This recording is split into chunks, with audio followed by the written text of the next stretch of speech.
Luis Andrés Luber y yo les voy a platicar sobre la Ley General de Instituciones y Procedimientos Electorales. Esta ley anteriormente era conocida como el Código Federal de Instituciones y Procedimientos Electorales, pero fue abrogada y actualmente pues es la Ley General, ¿no? Esta presente ley entrará en vigor al día siguiente de su publicación en el Diario Oficial de la Federación, que se dio aproximadamente en el 2014. Vamos a platicar un poquito también de las disposiciones generales.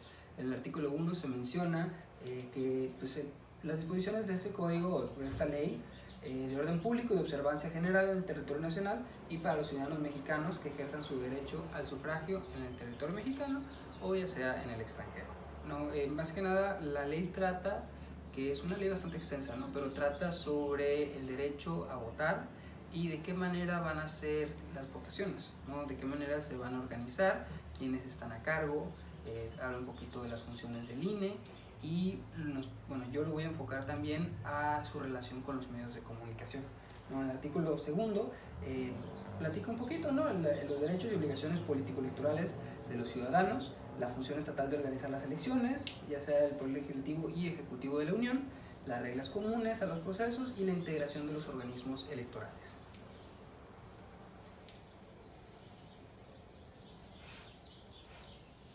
Bueno, las autoridades competentes según el artículo 5 para la aplicación de esta ley van dirigidas principalmente al Instituto Nacional Electoral, ¿no? Que aquí se menciona como instituto, previamente era el Instituto Federal Electoral, también está el Tribunal Electoral, los organismos públicos locales y autoridades jurisdiccionales locales en la materia, a la Cámara de Diputados y a la Cámara de Senadores del Congreso de la Unión.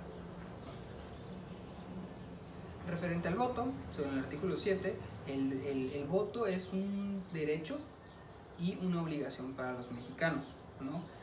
Un derecho y una obligación que se ejerce para integrar órganos del Estado de elección popular. Se menciona que es una obligación, pero realmente esta no se ejerce como tal. Entonces, para cuestiones prácticas, es el derecho que tenemos todos los mexicanos, ya sea que residamos en México o en el extranjero, de poder organizar el gobierno, ¿no? El voto es universal, libre, secreto, directo, personal e intransferible, ¿no? Y es derecho de los ciudadanos ser votado también para todos los puestos de elección popular. Ahora sí que también depende de las disposiciones o de los requerimientos para ser elegido en un cargo público, pero es un derecho que tenemos también todos los ciudadanos mexicanos.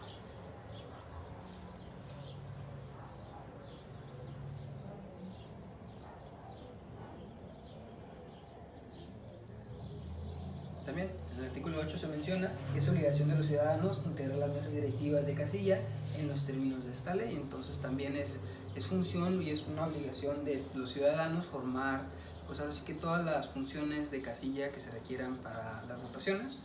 Tienen que ser personas, ahora sí que comunes, no tienen que ser dirigentes o afiliados a un partido específicamente, tienen que ser ahora sí que personas en el padrón del INE, ¿no? En el artículo 9, para el ejercicio del voto de los ciudadanos, deberán satisfacer, además de los que fija el artículo 34 de la Constitución, estar inscritos en el Registro Federal de Electores en los términos dispuestos por esta ley y contar con una credencial para votar, ¿no? También aquí hace mención durante la ley el hecho de que necesitamos una credencial, la del INE, para poder utilizarse para las votaciones, ¿no? El Poder Legislativo de los Estados Unidos Mexicanos también hace mención cómo se van a integrar la Cámara de Diputados y la Cámara de Senadores.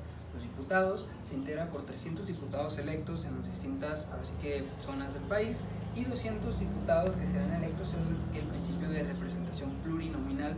Eso es un poquito controversial y se refiere a que dependiendo de la cantidad de votos que obtenga cada partido en el territorio nacional, se van a dividir estos 200 diputados plurinominales, que son diputados que ahora sí que escoge el partido como tal, ¿no? Se le asignan cierta cantidad de diputados a cada partido y ese mismo partido escoge a quienes poner ahí. Es por eso que es un poquito controversial, porque son personas que el mismo pueblo no votó por, ¿no? Simplemente fueron añadidos por términos de esta ley. En la Cámara de Senadores, integrada por 128 senadores, de los cuales en cada estado y en el Distrito Federal 2 serán electos según el principio de votación mayoritaria y 32 senadores restantes son elegidos también por el principio de función plurinominal. Para términos de esta ley, los diputados o la Cámara de Diputados se renueva cada 3 años y la Cámara de Senadores se renueva cada 6, ¿no? Volviendo un poquito a lo que hace el INE, en el INE el instituto tiene las siguientes atribuciones, ¿no? Para los procesos electorales federales y locales, el INE se tiene que encargar de la capacitación electoral, ¿no? Tienen que encargarse de la geografía electoral, que incluye la determinación de los diferentes distritos, dónde van a quedar las casillas, de qué manera se van a organizar, o sea, dependiendo del último censo de población, quién va a ser qué distrito, y de esa manera organizarse para tener sus respectivos diputados, y los senadores conocidos por estado, ¿no? Pero los diputados tanto locales como federales, ¿no? El padrón en la lista de electores también es ahora sí, cuestión del INE. La fiscalización de los ingresos y egresos de los partidos políticos y candidatos también es muy importante, ¿no? El INE es el órgano que se encarga de revisar que el dinero que se le otorga a los partidos y los candidatos sea utilizado para lo que tiene que ser utilizado, ¿no? También muy importante, que ya empezando un poquito aquí a lo que es el INE en caso de la radio y la televisión, el INE se encarga de fungir como autoridad para la administración del tiempo que corresponda al Estado en radio y televisión destinado a los objetivos propios del instituto. Para términos prácticos, ¿no? El INE se encarga de que las cadenas de radio y de televisión se encarguen de proporcionar sus espacios, especialmente cuando son cadenas públicas, de así que poder así que dar la oportunidad a los partidos de sacar sus spots, ¿no? El acceso a radio y televisión. En el artículo 159 de esta ley menciona que los partidos políticos tienen derecho al uso de manera permanente de los medios de comunicación social, ¿no? Los partidos, los candidatos, precandidatos, ya sean en sus diferentes fases de precampaña o de una campaña ya en forma, tienen el derecho de usar los medios de comunicación, ¿no? O sea, tú como televisora, como radiodifusora, tienes la obligación de prestar tu espacio para servir a los partidos y representar ciertos spots, ¿no? De hecho, me acuerdo mucho de que cuando estábamos en cuarto semestre, la mayoría de la clase fuimos a una radiodifusora, ¿no? A EXA. Y de hecho ahí, como era durante la campaña de la presidencia del 2018, nos explicaron un poquito de cómo funcionaba esto. Ellos por cada hora que tenían de difusión, o sea, cada hora, desde las 6 de la mañana hasta las 12 de medianoche, tenían que prestar como 3-4 minutos para los partidos, ¿no? Diferentes spots, no importa de cuál partido, sea el PRI, PAN, PRD, etcétera, etcétera, pero el INE era el que determinaba qué tanto tiempo se le daba a cada partido, y esto depende también mucho de la cantidad de votos que hayan recibido en la elección previa, ¿no? Entonces,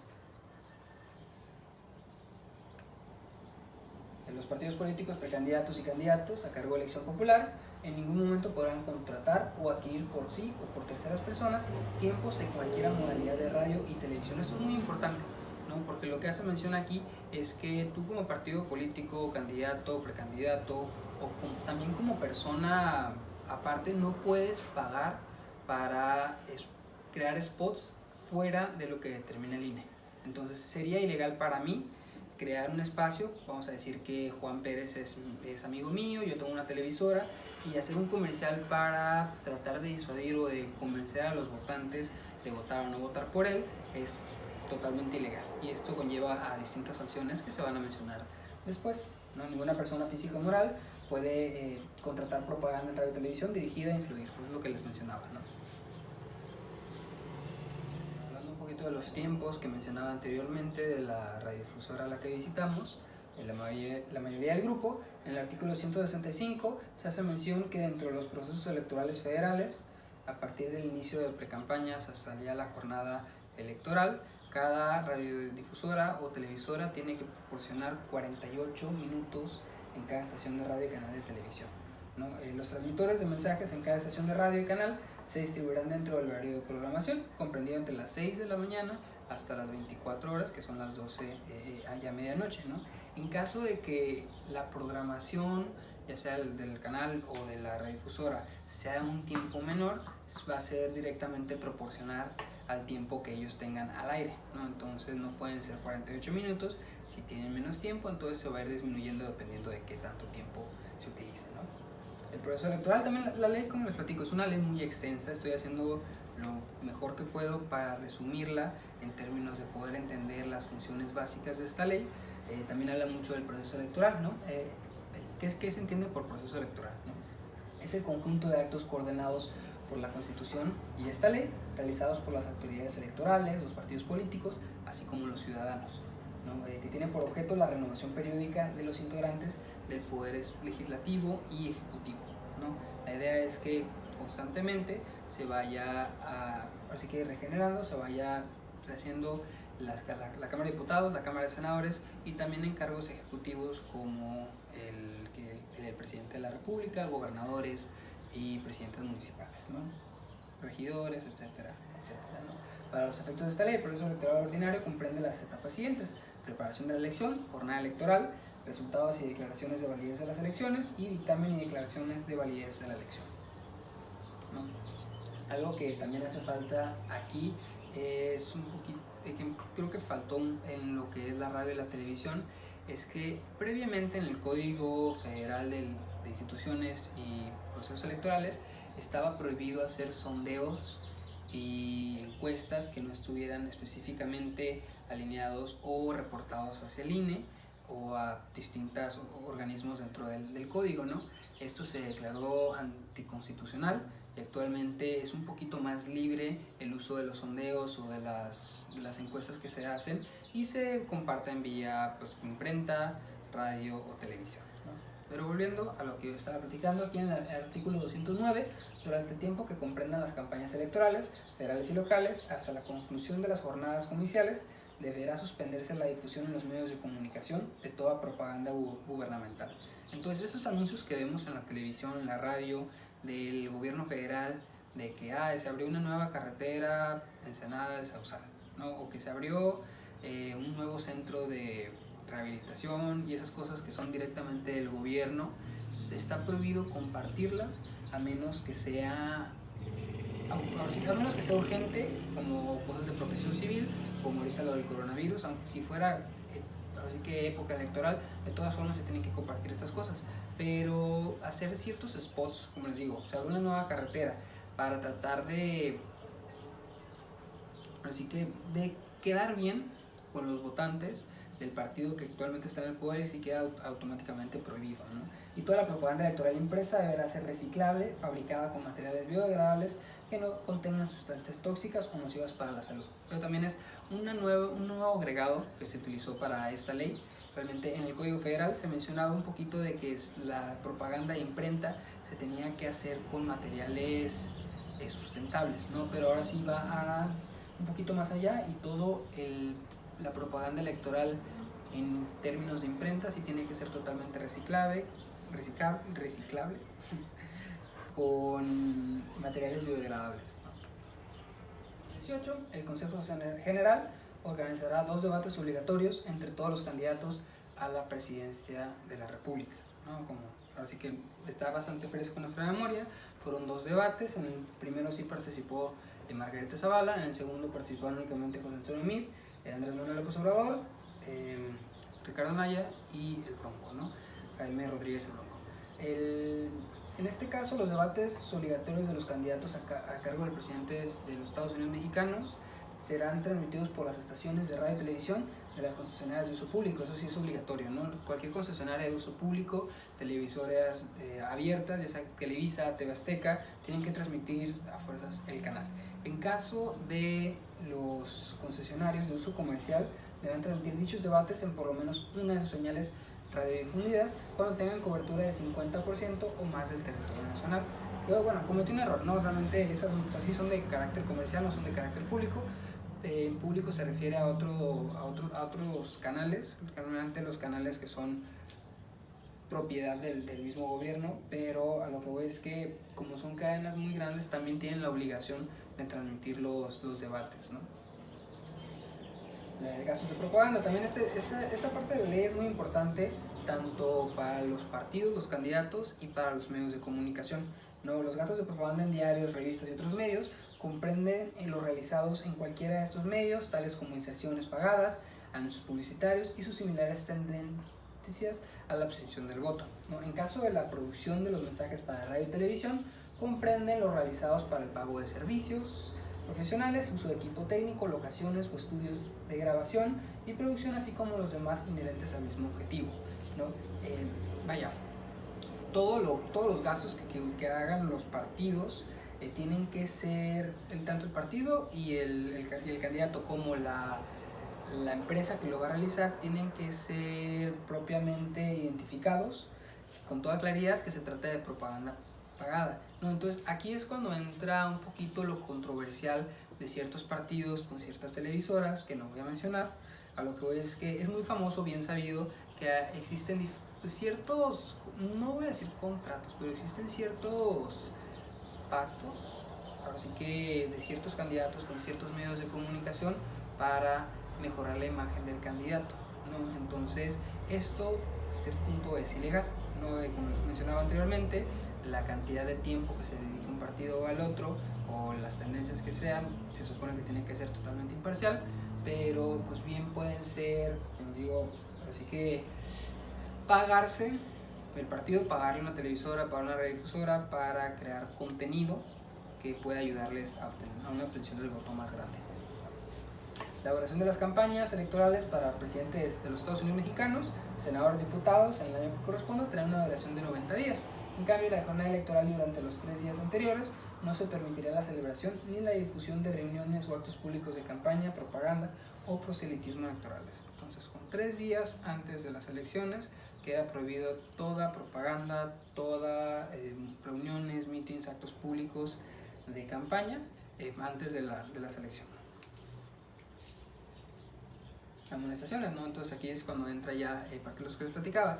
En caso de que ya sea el partido, el candidato, el precandidato o los medios de comunicación no cumplan con los requisitos que propone esta ley, las infracciones señaladas serán sancionadas conforme a lo siguiente. Respecto a los partidos políticos, primero con una amonestación pública y segundo con multa de hasta 10,000 días de salario mínimo general vigentes para el Distrito Federal, ¿no? Según la gravedad de la falta, en casos de infracción a lo dispuesto en materia de topes a los gastos de campaña o a los límites aplicables en materia de donativos o aportaciones, así que con un tanto igual al monto ejercido en exceso, ¿no? En caso de reincidencia, la sanción para este tipo de faltas será del doble de los 10,000 días de salario mínimo o del doble del monto excedido en cuanto a donaciones, participaciones, etc., ¿no? Y el siguiente va a ser en cuanto a los medios de comunicación. También a los medios de comunicación se les puede amonestar en caso de faltar a las disposiciones o a las reglas que propone esta ley, ¿no? Primero con amonestación pública, después con la multa de hasta 100,000 días de salario mínimo general vigente para el Distrito Federal, ¿no? Entonces la multa es incluso más grande para los medios de comunicación, y en caso de reincidencia hasta con el doble de los montos antes señalados se corresponda.